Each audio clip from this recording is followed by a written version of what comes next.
Hey everybody, it's Michael from Replica Airguns. Today we're taking a look at the Daisy 415 Powerline CO2 BB Pistol, and this is the tabletop review. Now this product is listed in our Canada Replica Airgun store over at replicaairguns.ca and our US Replica Airgun store over at replicaairguns.us. I won't be commenting on performance like velocity and accuracy because I haven't done the field test shooting video. That will come up later on when I perform my field test shooting video. So let's get right into the specifications. This is a non-blowback, almost all plastic constructed gun. It uses 12 gram CO2 cartridges that have a twist screw tightener. I'll show you that when I do the walk around. It does shoot 4.5 millimeter steel BBs and has a 21 round spring-fed internal tube magazine, more like a channel rather than a tube. I'll show you that again during the walk around. It has a 5-inch non-rifled steel barrel, and it weighs in at 1 pound or 454 grams. The total length is 8.75 inches or 22 centimeters, and it has a metal double action only trigger. It does claim a max velocity of 495 FPS, and it comes with a fixed front and rear sight setup that has fiber optics on the front only. Now it does have a left side metal lever style safety, which is kind of unique. And as you can see here, there's an under barrel Picatinny rail for adding accessories like a laser or tack light. Now, in my opinion, it kind of looks like some sort of hybrid between a 1911 and a Glock. Perhaps if they had a baby, it would look something like this, but I don't think it really emulates or looks like any one particular real steel gun in production. And rather than being made in Taiwan, this one is made in Japan, which is kind of nice. They have a good name for making products in general. So at this point, let's do a quick walk around of this gun, take a good look at it. It's got some unique sort of things in it that you don't find in a lot of BB pistols, you know, inexpensive BB pistols, like this top area here where I call this the tube magazine, but it's basically it's a channel magazine. So you just pop this over here. Hopefully you pop it over there. Let me get that over. So you pop that over there. You can see you've got this little loading hole. You put your, I believe it's 21 rounds in there.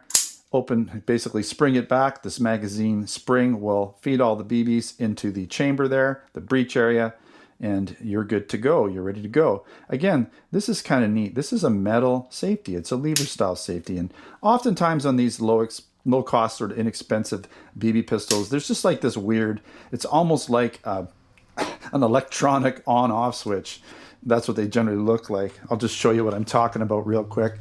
Like you have this switch like this, and it's just like an on-off switch you'd find on an electrical switch of some sort. Not very realistic for a gun. This looks more like some sort of actual safety switch you'd find on a real steel gun. And you do have this metal trigger. This is metal, by the way, too. You know, everything's pretty much molded together. It's basically two halves, as you can see.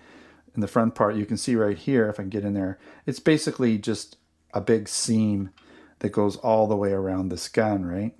And it's just two sides put together.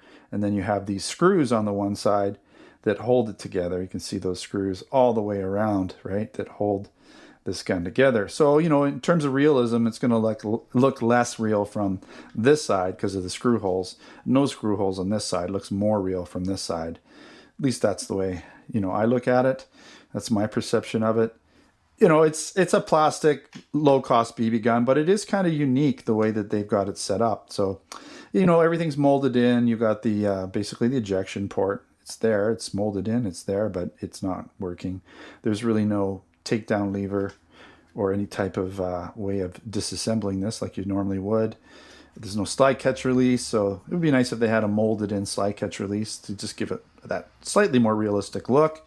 Now, because you're, instead of having to load it up here, like with typically most guns will have a magazine, whether it's a, you know, a full-size mag or some sort of stick mag, it would go in the bottom of the pistol grip here. But this is different. This is just to access your CO2, okay? So you just pull this off.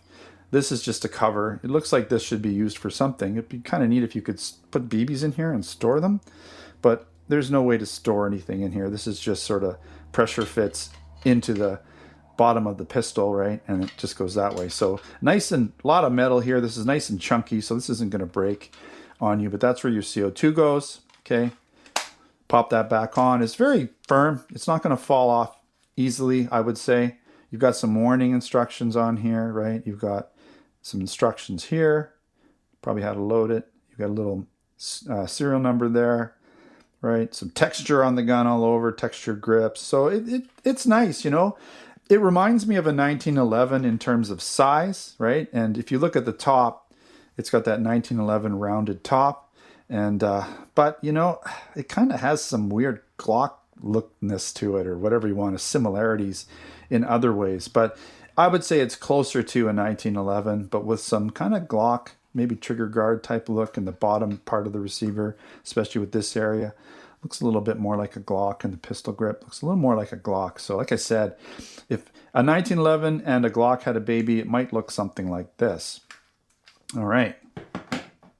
So now let's get into some of the pros and the cons, and we'll finish up this video review. I kind of like that Daisy does their own thing, and they did that with this product. It's got its own uniqueness. It's not just copying a bunch of other guns, you know, with that top-fed magazine. I don't know if it's a good thing or not, but it's definitely unique. I like that they've got a different safety switch set up. It's not that typical switch that looks really gimmicky, like something you'd find on an electrical product, not a gun. It looks like something you'd actually find on a gun, so I like that they did that. And it does have a decent claimed FPS of up to 495, so that's pretty decent. Let's hope that we get that when I do my field test shooting video, or somewhere close. And because it's non-blowback, it should get lots of shots per CO2, but from the sounds of it, it is pushing a bit of CO2 out with each shot to get up to 495 FPS, so maybe you're going to be a little under 100 shots per CO2. Now that Picatinny rail on the frame is nice to add in accessories like a laser or some sort of a tack light. So if this gun isn't shooting well out of the box using the open sights, you could put a laser on it. That'll help you get it a little more on target.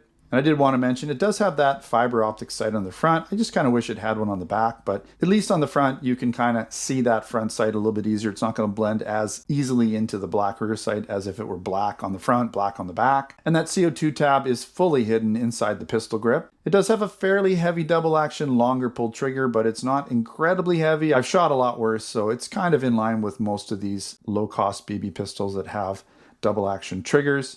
And that internal channel or tube magazine is fairly high capacity at 21 rounds, so you got lots of shots between reloading. And overall, it's a pretty simple design with not a lot of moving parts, so that's going to make it reliable and keep it shooting for you for a long time. And I do like that some of the mechanical parts, like the safety and the trigger, are metal, so at least you have that. The ones that are working are metal, they're not just plastic. All right, some of the cons. It's an all-plastic, dual-side, slap-together gun for the most part, with the telltale screws on the right side. So again, it looks better on the left than right because of those screw holes. And because of that channel or tube magazine, there's no quick loading. You're going to have 80 or so shots with the CO2, so you're going to have to reload this about 4 times.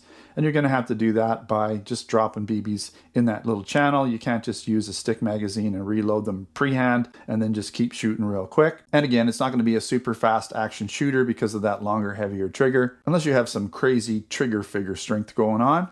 And it would have been nice to have fiber optic sights on the rear, not just the front. That would help if you're shooting on a variety of different colored or different backgrounds, or sometimes harder to see than others. All right, again, this Daisy Powerline 415 is available, or at least is listed in both our Canada and US Replica Airgun stores over at replicaairguns.ca for Canada and replicaairguns.us for the US. I'll put links in the description to help you find it. And again, we sell a bunch of products in the Canada and US store. We sell air guns, BB guns, airsoft guns, pellet guns, blank guns, and other accessories at replicaairguns.ca for Canada and replicaairguns.us for the US. All right, thanks again for watching. Don't forget to subscribe. Check us out on Facebook, Twitter, and Instagram. Until next time, take care.